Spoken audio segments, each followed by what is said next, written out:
अगदी जलद व अचूक बातम्यांसाठी पाहत रहा महामीडिया 24 सदैव तत्पर. नमस्कार, मी शुभांगी पाटील. महामीडिया 24 मध्ये आपलं स्वागत आहे. पाहूया आजच्या हेडलाईन्स. 2017 आणि 2019च्या कर्जमाफी योजनेपासून वंचित शेतकऱ्यांनाही कर्जमाफी मिळणार. मंत्रिमंडळाचा मोठा निर्णय. 1200 कोटींचा निधी दिला जाणार. शेतकरी नेत्यांकडून निर्णयाचं स्वागत. नाशिक विधान परिषदेच्या जागेचा तिढा सुटण्याची शक्यता. गोकुळ गीतेंसोबत मुख्यमंत्री आणि उपमुख्यमंत्री शिंदेंची फोनवर चर्चा. मंत्री उदय सामंत सध्या पुन्हा नाशिक दौऱ्यावर.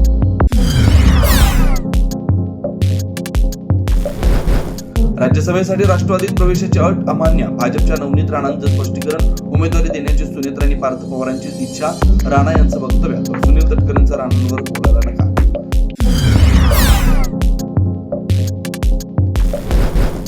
शक्तीपीठ महामार्गाविरोधात कोल्हापुरात एल्गार. सतेज पाटील, राजू शेट्टी यांच्या नेतृत्वाखाली विराट मोर्चा. 78 गावातील हजारो शेतकऱ्यांची जिल्हाधिकारी कार्यालयावर धडक.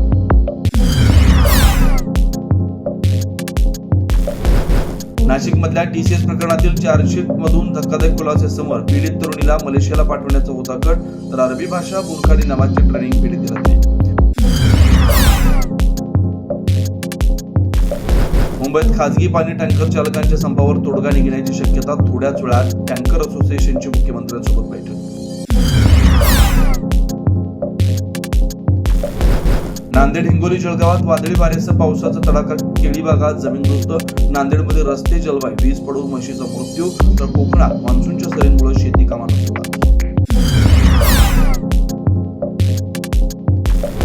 आणि साईबाबांच्या शिर्डीत भाविकांच्या आरोग्याची खेळ सुरू.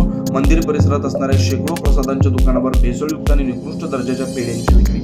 महामीडिया 24 न्यूज चॅनलला लाईक करा, शेअर करा, सबस्क्राईब करा आणि बेल आयकॉन ऑन करायला विसरू नका.